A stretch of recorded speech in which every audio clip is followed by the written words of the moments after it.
Ha habido un problema en el Congreso Nacional.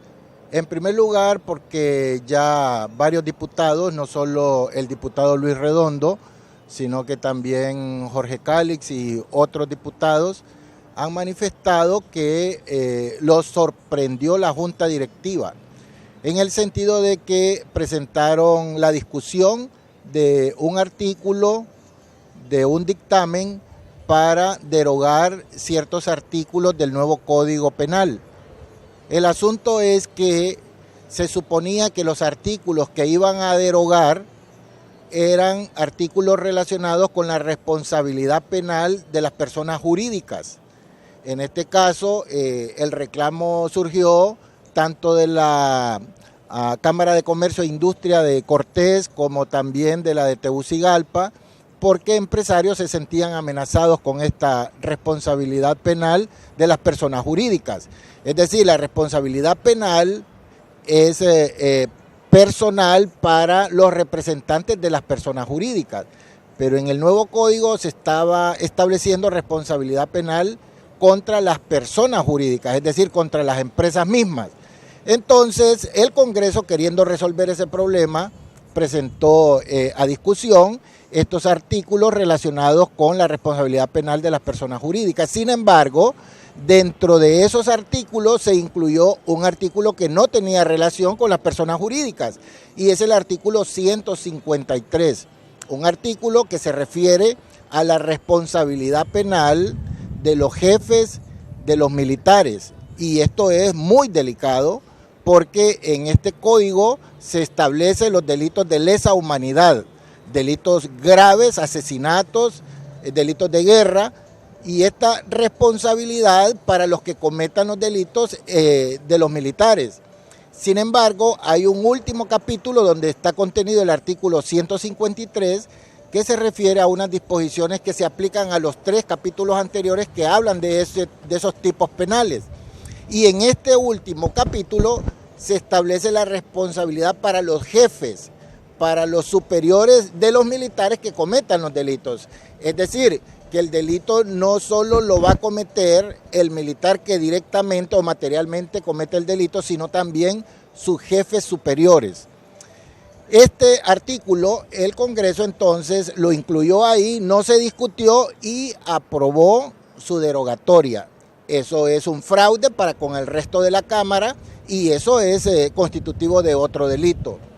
Por otro lado, usted me preguntaba en relación a cómo derogar artículos de una ley que todavía no está en vigencia. En efecto, eso es algo irregular, algo inconcebible, al extremo que un diputado del Congreso muy reconocido, que ha sido catedrático de la Facultad de Derecho, en la cátedra de Derecho Constitucional, que incluso fue magistrado presidente de la Corte Suprema de Justicia, presidente del Colegio de Abogados, etc., él ha manifestado que él rompería su título de abogado si se hiciera algo semejante en el Congreso Nacional. Eso lo dijo unos días antes y ya esta semana pues ocurrió esa situación.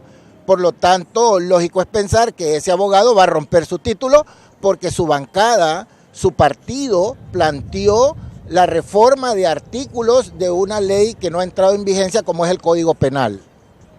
Pero el Congreso priorizó en quedar bien con los empresarios y no otros artículos que laceran, por ejemplo, la libertad de expresión, que laceran la protesta social y también el papel de la oposición. Abogado, ¿cómo la podemos calificar que se hayan dejado golear de esa manera? Bueno, hay un contexto y esto solo es la punta del iceberg. Hay un contexto en donde la mayoría de los diputados, la mayoría y los que no están incluidos en esa mayoría son la excepción.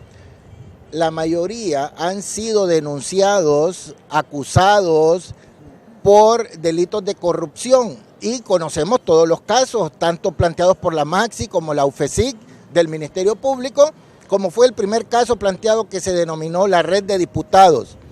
Diputados que traficaron con el presupuesto, con fondos departamental de desarrollo, y esa gente, la red de diputados que eran diputados en aquel momento, fueron protegidos por los diputados actuales mediante un pacto de impunidad, en donde la juez natural, una magistrada de la Corte Suprema de Justicia que estaba conociendo ese caso, esperó la resolución, esperó para dictar la resolución que el Congreso reformara la ley del presupuesto para no decretarles un auto de formal procesamiento. Entonces, además de ese caso de red de diputados, donde estaban incluidos diputados, el caso de impunidad, donde estaba incluido el presidente o vicepresidente del Congreso y el secretario, y luego el otro caso denominado fe de ratas, otra situación donde diputados involucrados, 2 secretarios, modificaron una disposición que el Congreso aprobó. Y así hay otros casos como el Arca Abierta, como todos estos casos, lo que implica, hay otro caso también muy grande, como es el robo parlamentario del siglo, en donde el diputado Redondo y su servidor lo presentamos al Ministerio Público, que el Congreso, los diputados aprobaron 67 decretos en un solo día. Entonces, lo que está pasando en el Congreso no nos debe de extrañar, porque ahí lo que hay son criminales, hay delincuentes, y hay que decirlo claramente para que el pueblo se entere.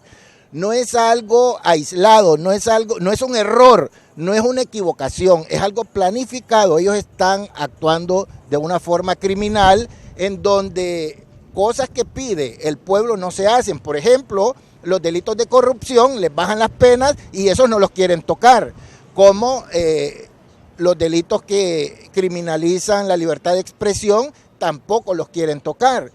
Pero los que a ellos les afectan, vaya, este caso de los militares, hoy vimos cómo les están dando 4.000 millones de lempiras a las Fuerzas Armadas para que hagan una actividad que no es constitucional, porque el hecho de que ellos colaboren en esas actividades no significa que ellos las van a desarrollar. Y aquí con 4.000 millones para más de 4 años, eso no es constitucional. Entonces, el Congreso se está prestando al juego desde ya días, desde que juramentaron al usurpador de la presidencia de la República, que además él está involucrado en el caso Pandora, porque ya el testigo principal, el colaborador eficaz en este caso, Fernando Juárez, ya estableció él que desde Casa Presidencial se manejaba el caso Pandora. Así que esto que está ocurriendo no es algo aislado, sino que es algo sistemático, algo premeditado, y el pueblo tiene que saberlo.